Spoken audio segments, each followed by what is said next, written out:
ఒకవేళ మీరు చేస్తారు కావచ్చు, మీ దగ్గర డబ్బులు ఉన్నాయి కావచ్చు, కాకపోతే అవుట్ సోర్సింగ్ ఉద్యోగులకు అట్లా ఉండదు కదా.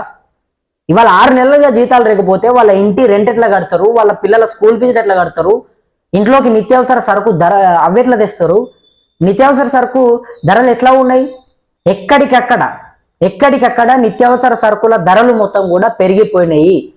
ఏది కొనాలన్నా కూడా మొత్తం రేట్లు 1కి 2 అయిపోయినాయి. కానీ అవుట్ సోర్సింగ్ ఉద్యోగుల జీతాలు మాత్రం అక్కడనే ఉన్నాయి.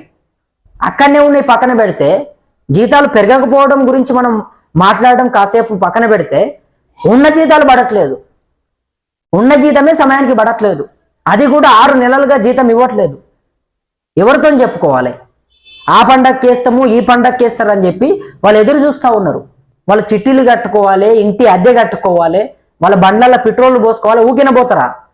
ప్రభుత్వ శాఖలలో పనిచేస్తున్నారు కదా, వాళ్ళ ఇంటి దగ్గర నుంచి ప్రభుత్వ శాఖలకు, అంటే హాస్పిటల్లో కానీ, స్కూల్స్లో కానీ, లేకపోతే ప్రభుత్వానికి సంబంధించినటువంటి వేరే ఆఫీసులు కానీ, ఇవన్నిటి దగ్గరికి అవుట్ సోర్సింగ్ ఉద్యోగులు పోయి తాళాలు ఓపెన్ చేసి లైట్లు వేసి కూర్చుంటేనే పని నడుస్తూ ఉంది అక్కడ.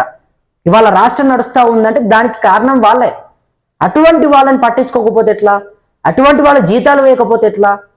ఇవాళ మిమ్మల్ని మేము ఏదో తప్పు పట్టాలి, కాంగ్రెస్ ప్రభుత్వాన్ని తిట్టాలి, ఇది కాదు మా ఉద్దేశం.